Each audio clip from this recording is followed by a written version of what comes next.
तो चालू कर दिया। साथियों नमस्कार। मध्य प्रदेश लोक सेवा आयोग का जो धरना था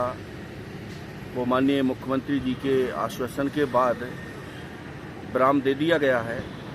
और जो प्रमुख मांगें थीं इन मांगों को उन्होंने पूरा करने का आश्वासन भी दे दिया है। और ये न्यूज़ मैं समझता हूँ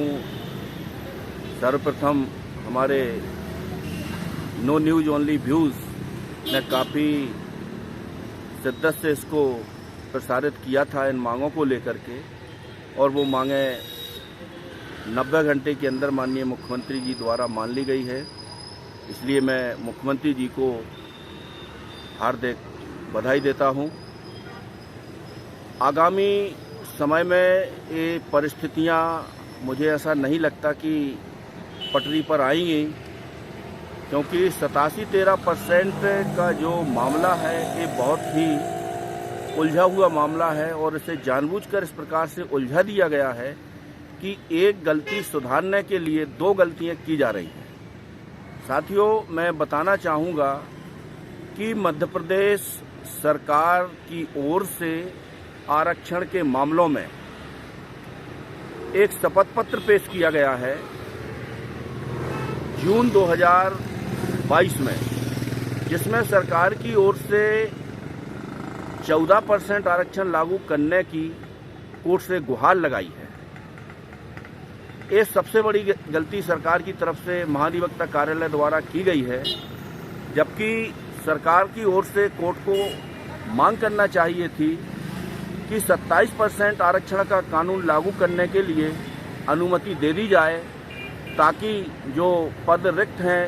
आप देख रहे होंगे कि पटवारी तहसीलदार का काम कर रहा है, तहसीलदार एसडीओ का काम कर रहा है, यानी कर्मचारी नहीं हैं। जो निम्न कर्मचारी हैं वो हायर पदों के काम संभाल रहे हैं। इस बात को रेखांकित करते हुए मध्य प्रदेश सरकार की ओर से माननीय न्यायालय में ये आवेदन दाखिल किया जाना चाहिए था, या अभी भी कर सकती है, कि कर्मचारियों के क्राइसिस को देखते हुए हमें 27% के मान से पद की पूर्ति करने की अनुमति दे दी जाए। कोर्ट इसमें बिल्कुल अनुमति दे देगी। और इस बात को पिछली सुनवाई में भी माननीय न्यायालय ने कहा था कि जो सुप्रीम कोर्ट का आदेश है छत्तीसगढ़ के मामले को लेकर के, कि वहाँ भी आरक्षण का यही विवाद है कि याचिका के निर्णय रहते हुए समस्त भर्तियाँ जो एग्जिस्टेंस कानून है आरक्षण का उसके हिसाब से कर ली जाएं। ये मांग मध्य प्रदेश के ना तो महाधिवक्ता कार्यालय से सुप्रीम कोर्ट में कही गई है, ना हाई कोर्ट में कही गई है, बल्कि महाधिवक्ता कार्यालय से जो एफिडेविट दिया गया है जून 2022 में, उसको इन्होंने जस्टिफाई करने के लिए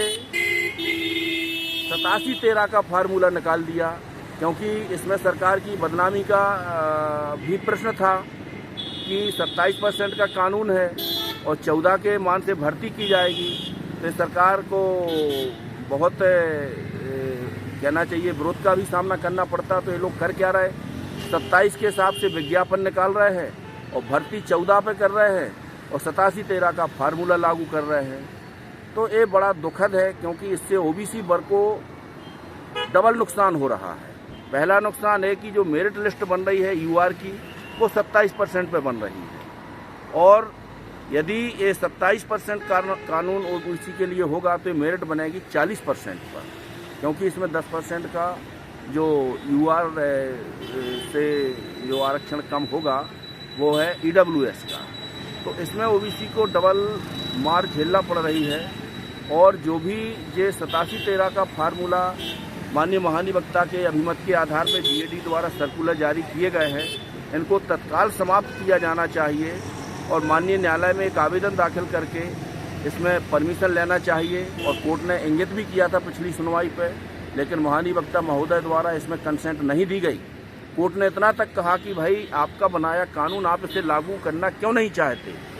तो ये सरकार की मंशा पर एक प्रश्न चिन्ह लगा हुआ है और इस परिस्थितियों से हमारे जो लाखों बच्चे जूझ रहे हैं, धरना जैसी स्थिति निर्मित हुई है। और अभी ओबीसी वर्ग के युवाओं में भी काफ़ी विरोध है और हो सकता है कि ओबीसी वर्ग का अभी सुनने में आ रहा था कि मऊ से लेकर के भोपाल तक एक पैदल यात्रा चालू होने वाली है। ओबीसी युवाओं की एक यात्रा शायद टीकमगढ़ से चालू हो चुकी है। तो पूरे मध्य प्रदेश के समस्त जिलों से ओबीसी के जो युवा हैं, जिनको रोजगार से वंचित किया जा रहा है, होल्ड किया जा रहा है, इनमें काफ़ी सरकार के प्रति रोष है और सभी लोग आंदोलित हो रहे हैं। तो माननीय मुख्यमंत्री जी को इस मामले में गंभीरता से विचार करके और जो विशेषज्ञों की टीम है, जैसे ओबीसी आरक्षण से संबंधित मैं भी मध्य प्रदेश सरकार का बीइंग ए स्पेशल काउंसिल इसमें काम कर चुका हूं और कर ही रहा हूं, तो ऐसे कुछ 4-6 अधिवक्ताओं की टीम बैठा के और जो संबंधित विभागों के विभाग प्रमुख हैं उनको बैठा करके और इस पर गहन चर्चा की जाए और जो 27% का कानून है इसको तत्काल सरकार को विभिन्न भर्तियों में लागू करना चाहिए और जो 13% उन्होंने होल्ड किए हैं उनको याचिका के निर्णयाधीन रख करके नियुक्ति पत्र दिए जाना चाहिए। और पीएससी द्वारा जो मनमानी की जा रही है, चाहे वो गलत प्रश्नों के उत्तरों को लेकर के हो या किसी भी कार्यवाही या मेरिट को डिस्क्लोज ना करने का मामला हो, तो मैं माननीय मुख्यमंत्री जी को ये भी सलाह देना चाहूँगा कि जो लोक सेवा आयोग की समिति है उसमें कम से कम विशेषज्ञ के रूप में 2 अधिवक्ताओं को, सीनियर अधिवक्ताओं को जरूर रखा जाए, ताकि इस प्रकार की जो मनमानी पीएससी द्वारा की जा रही है, नियम विरुद्ध की जा रही है, इस पर विराम लगाया जा सके। यही मेरा अनुरोध है माननीय मुख्यमंत्री जी से और हमारे जो भी सामाजिक संगठन के लोग इन मुद्दों को लेकर काम कर रहे हैं, उनसे भी मेरा अनुरोध है कि ओबीसी का 27% आरक्षण का जो विधानसभा से बनाया हुआ कानून है, इसको ना तो हाईकोर्ट ने प्रवर्तन पर रोक लगाई हुई, ना ही सुप्रीम कोर्ट द्वारा लगाई है, फिर भी इसको लागू नहीं किया जा रहा है। तो इसको लागू कराने के लिए सरकार से अनुरोध किया जाए और इससे समस्त भर्तियों में लेटर इन स्पिरिट लागू कराया जाए। जय भारत, जय संविधान।